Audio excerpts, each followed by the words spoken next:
नमस्कार स्टूडेंट्स। आज हम पढ़ेंगे पार्ट 4 कर्तव्य पालन।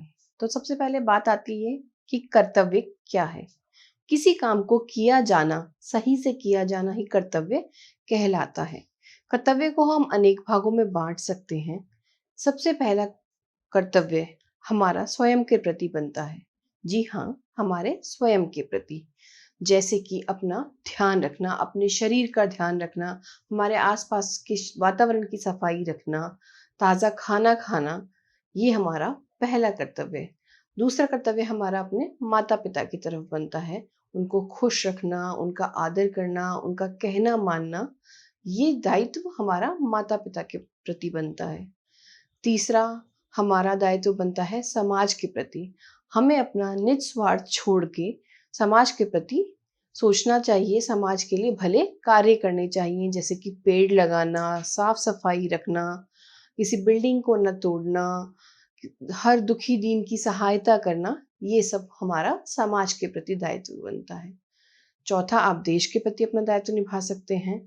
देश की उन्नति में सहभागिता दिखा सकते हैं आप। किसी भी स्मारक पे हमें भद्दा टिप्पणी नहीं लिख, तो समय समय पर हमें अपने कर्तव्यों का पालन करते रहना चाहिए। और आज हम पढ़ेंगे पार्ट 4 कर्तव्य पालन।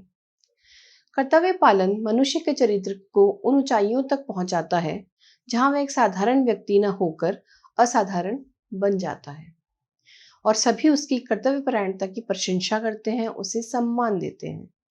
पर कार्य निश्चित रूप से ही बहुत कठिन है, परंतु साहसी और दृढ़ निश्चयी लोगों के लिए कोई कार्य कठिन नहीं होता। प्रस्तुत एकांकी में लेखक ने कर्तव्य पालन के ऐसे ही उदाहरण को हमारे सामने प्रस्तुत किया है। एकांकी यानी नाटक। लेखक नाटक के माध्यम से हमको बता रहे हैं, किसी का जीवन चरित्र दर्शा रहे हैं कि किस प्रकार कर्तव्य पालन कर कर वह महान बन जाता है। आइए पढ़ते हैं पाठ। सबसे पहले हम पाठ के पात्र देखेंगे। वह पात्र हैं राजा, वन रक्षक अर्थात जंगल का रखवाला और राजा के दरबारी। स्थान जंगल का रास्ता। समय शाम का समय है। अब हम नाटक शुरू करते हैं। राजा जंगल से निकलकर एक रास्ते के किनारे खड़ा है। राजा यकायक, यकायक यानी अचानक, यह तो किसी के घर का रास्ता है, यह सबके लिए खुला नहीं हो सकता। खड़े होकर राजा मुंह पर उंगली रखकर यह सब सोच रहा है। मैं राजा हूं? आश्चर्य है, अंधेरा मेरी परवाह नहीं कर रहा है, मैं बढ़ता ही जा रहा है। मामूली आदमी की तरह मैं भटक और भूल रहा हूं। पूरब पश्चिम उत्तर दक्षिण दिशाएं जो मेरा आतंक मानती थी, इस समय सब चुप हैं। दरबार में बढ़ बढ़कर बातें करने वाली मेरी बुद्धि इस समय बता नहीं सकती कि मैं किधर जाऊं। इस समय तो किसी भिखमंगे का कुत्ता भी मुझ पर भौंक सकता है, और वह भिखमंगा मिले तो मुझे सलाम भी ना करे। राजा के लिए ये मनोदशा बड़ी विचित्र है, क्योंकि उसको लग रहा है कि अंधेरा भी मेरा कहना नहीं मान रहा है, और दिशाएं, जिन दिशाओं में मेरा पराक्रम फहराता है, वो दिशाएं भी मेरा कोई मान नहीं कर रही है, कोई मेरा सहायक नहीं हो रहा है, और इस रात में मुझे कोई पहचानेगा भी नहीं। तो राजा के लिए ये सब बहुत ही विचित्र है। अब राजा सोच रहा है कि मुझे सलाम ना करे, ये बढ़िया से बढ़िया मेरे चमकीले कपड़े, ओ मुझे तो पता चल गया कि मैं राजा ही नहीं मनुष्य भी हूं। इस घटना ने राजा को एहसास कराया कि वह एक मनुष्य भी है। किसी की आहट सुनता है, यानी कि किसी की आवाज सुनता है। उसे लगता है कोई आ रहा है, मुझे क्या करना चाहिए? क्या कुछ राजापन दिखाऊं? नहीं नहीं, फेंको इस राजापन के ढोंग को, आज मनुष्य होने का लाभ लेता हूं। अब वन रक्षक का प्रवेश होता है। वन रक्षक राजा से, आज मैं बदमाश को पकड़ पाया, तुम कौन हो? अर्थात वन रक्षक राजा को पकड़ लेता है और पूछता है, तुम कौन हो? राजा जवाब देते हैं, मैं बदमाश नहीं, तुमको विश्वास दिलाता हूं। वन रक्षक, अच्छी बात है, किसने बंदूक चलाई? राजा, मैंने नहीं चलाई। वन रक्षक तिरस्कार से बोलता है, तिरस्कार अर्थात अपमान से बोलता है, तुम झूठ बोलते हो। राजा मन ही मन, मैं झूठ बोलता हूँ? मैं राजा, राजा होकर झूठ बोलूंगा? कैसे दुख की बात है कि मैं एक राजा होकर अपराधी की तरह सुन रहा हूं। तुम मेरी विश्वास पर बात करो भाई, मैंने बंदूक नहीं चलाई। वन रक्षक, अच्छा अच्छा, ठीक है, इधर आओ। तुमने राजा के हिरण को गोली मारी है। वन, क्या नहीं मारी? राजा, नहीं, सचमुच नहीं। मैं खुद राजा का बहुत सम्मान करता हूँ। मैंने भी गोली की आवाज सुनी है और मुझे भय है, भय अर्थात डर, कि कुछ चोर या डाकू जंगल में छिपे हुए हैं। वन रक्षक बोलता है, मुझे यकीन नहीं, तुम्हारी ये सारी बातें बनावटी हैं और शायद तुम अपने आप को बचाने के लिए इस प्रकार की बातें कर रहे हो। मुझे यकीन नहीं है। और तुम कौन हो? तुम्हारा नाम क्या है? अपना परिचय तो दो भाई। तो राजा बोलता है गंभीर होकर, नाम? क्योंकि अब राजा को तो नाम और ये सब बताने की आदत नहीं थी, क्योंकि उनको तो सब जानते हैं। ये सवाल तो वो सबसे किया करते थे। उनको ये बड़ा अटपटा लगा, नाम? तो वन रक्षक बोलता है, हाँ, तुम्हारा नाम? कोई तो नाम होगा तुम्हारा, होगा या नहीं होगा? और तुम रहते कहाँ हो, करते क्या हो? राजा, इन प्रश्नों का उत्तर देने का मुझे अभ्यास नहीं है। वन रक्षक, हो सकता है, पर ये तो प्रश्न ही है जिनके उत्तर देने से सच्चे आदमी को डर नहीं लगता, क्योंकि चोर ही अपनी सच्चाई को, अपनी पहचान को छुपाता है। खैर, तुम अपने बारे में कोई साफ उत्तर नहीं देना चाहते तो कोई बात नहीं, मत दो। मगर तुम जाना कहाँ चाहते हो? चलो मैं तुमको बाहर निकालाऊं। राजा, शुभ होकर यानी कि सोच में पड़कर, तुम तुम किस अधिकार से मुझे बाहर ले जाओगे? वन रक्षक जोश के साथ बोलता है, मैं राजा का वन रक्षक हूं, पुंडरीक, इस अधिकार से। राजा उसे गौर से देखता है, गौर से देख के बोलता है, पुंडरीक? वन रक्षक अकड़ के साथ, जी हाँ, पुंडरीक। किसी आदमी को जिस पर मुझे शक होता है, संदेह होता है, और जब तक वह अपना परिचय नहीं दे दे, तुमने जितना तुमने उसको दिया है उससे अधिक नहीं देता, मैं किसी को बाहर जाने नहीं देता। यानी कि वो अपने कर्तव्य का पालन कर रहा है। उसको इसी के लिए रखा गया है, जंगल की रक्षा के लिए रखा गया है, कि यहाँ पर कोई भी आकर वन्य जीवों का नुकसान ना कर सके। इसीलिए उसकी नियुक्ति की गई है और रात के समय वो भली भांति अपना कार्य कर रहा है। राजा, अच्छी बात है भाई, मुझे बहुत खुशी होगी कि तुम भी मेरी तरह राजा के एक अफसर हो, अर्थात अधिकारी हो। और लेकिन अगर तुम विश्वास करो। वन रक्षक, नहीं, तुम विश्वास के पात्र नहीं हो। ऐसा वन रक्षक ने क्यों कहा? क्योंकि राजा अपना परिचय नहीं दे रहा था। इसलिए वन रक्षक बोलता है कि तुम विश्वास के पात्र नहीं हो, मैं तुम पर विश्वास नहीं कर सकता। राजा, मैं भी राजा का एक अफसर हूं, यानी कि अधिकारी हूं। मैं राजा के साथ इस जंगल में शिकार खेलने के लिए आया था और अपनी राह भूल गया हूं। जंगल में मुझे रात हो गई और मैं घर से बहुत दूर आ गया हूँ। वन रक्षक, इसमें सच्चाई की कमी है। अगर तुम शिकार को निकले थे तो तुम्हारा घोड़ा कहाँ है? राजा, घोड़ा थककर गिर पड़ा है। अपनी सफाई देता है कि घोड़ा तो गिर गया और इसलिए मैंने उसे छोड़ दिया। वन रक्षक, और अगर मैं तुम्हारी बात पर विश्वास न करूं तो? राजा, मैं झूठ नहीं बोलता भले आदमी। राजा किसी भी प्रकार उसको विश्वास दिला रहे हैं कि मैं झूठ नहीं बोल रहा हूं, मेरी बात पर यकीन करो। वन रक्षक, वाह वाह, दरबार में रहते हो और झूठ नहीं बोलते। अर्थात हम सब जानते हैं कि राजा का दरबार, पॉलिटिक्स, यहाँ सब झूठ पाट भ्रष्टाचार चलता ही है।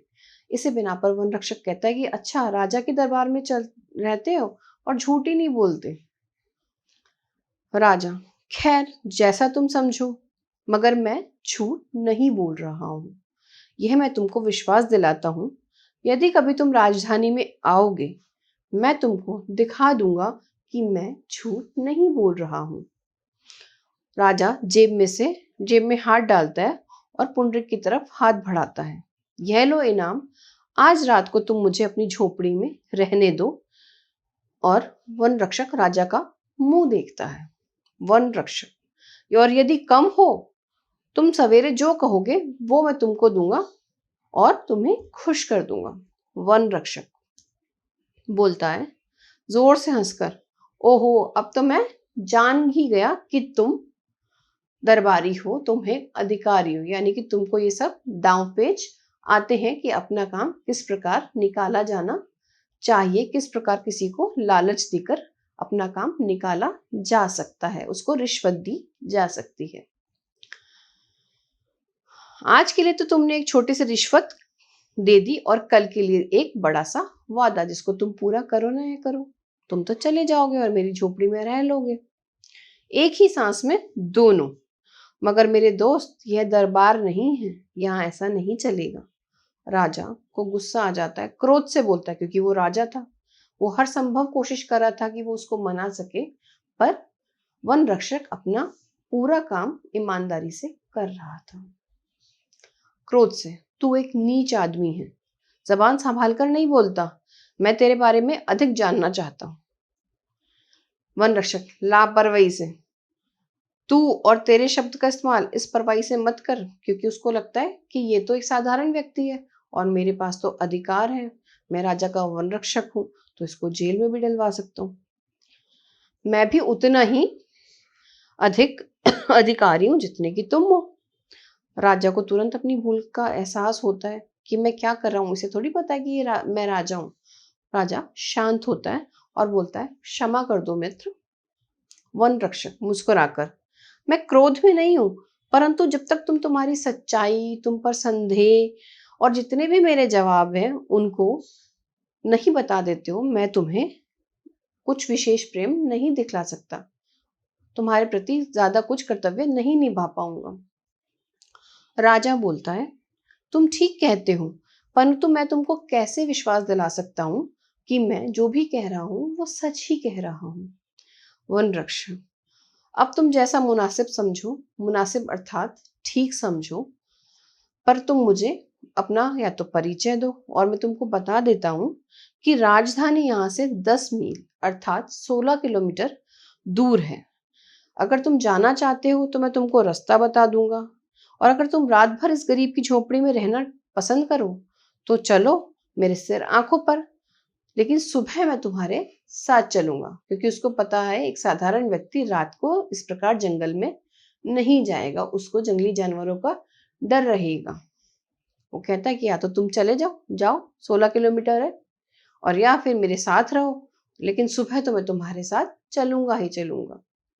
तो राजा बोलते हैं, क्या तुम अभी नहीं चल सकते? वन रक्षक, नहीं, चाहे तुम राजा ही क्यों नहीं हो, मैं तुम्हारे साथ नहीं जाऊंगा। यहाँ वो दोबारा बता रहा है कि वह अपना कार्य बहुत ही सही तरीके से कर रहा है, उसे डर है कि रात में कोई भी जंगल में अनिष्ट ना कर दे, इसलिए वो रात को जंगल को छोड़ के नहीं जाना चाहता। राजा, ठीक है भाई, जब तो चलो, मैं तुम्हारे घर में ही रहूंगा। तभी घोड़े पर सवार एक दरबारी का प्रवेश होता है। दरबारी राजा से, महाराज कुशल से तो हैं? महाराज, आपके लिए तो हमने सारा जंगल छान मारा। वन रक्षक चकित होकर, यानी कि आश्चर्य से बोलते हैं, आंखें फाड़कर, कौन महाराज? तब तो मुझसे बड़ी भूल हुई। वो अपने घुटनों के बल बैठ जाता है और क्षमा याचना करता है, महाराज, मैंने आपके साथ जो ठिठाई की उसके लिए मुझे क्षमा कर दीजिए। राजा तलवार खींच लेता है। वन रक्षक को लगता है कि अब ये मुझे मारेंगे, मुझे दंड देंगे। वन रक्षक, महाराज, आपने अपने सेवक का वध निश्चय ही नहीं करेंगे, वो जिसने ईमानदारी से अपना फर्ज अदा किया है। राजा, नहीं नहीं, मेरे सच्चे बहादुर मित्र, मैं तुमको क्षमा नहीं कर सकता। मैं तुम्हारे जैसे नेक, अच्छे, सच्चे और आदमियों के सम्मान का ऋणी हूं। मैं तुम्हारा कर्जदार हूं कि तुम मेरी राजधानी की, मेरे राज्य की इतनी भली भांति प्रकार से रक्षा कर रहे हो। उठो राज रतन पुंडरीक, उठो।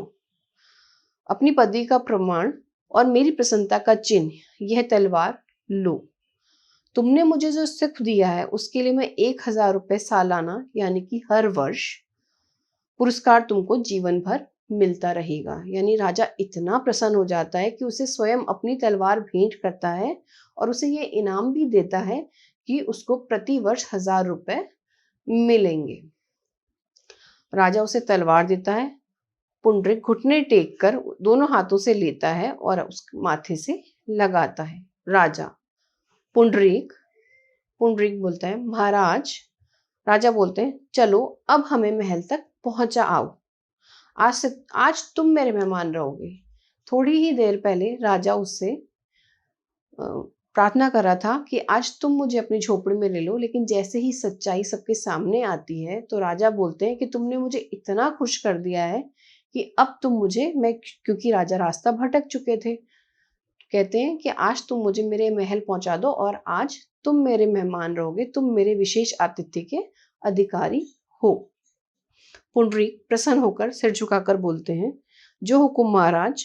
राजा दरबारी के घोड़े पर सवार होकर चलता है। उसके आगे पुंडरीक रास्ता दिखाता चलता है। दरबारी राजा के पीछे आते हैं और पर्दा गिरता है।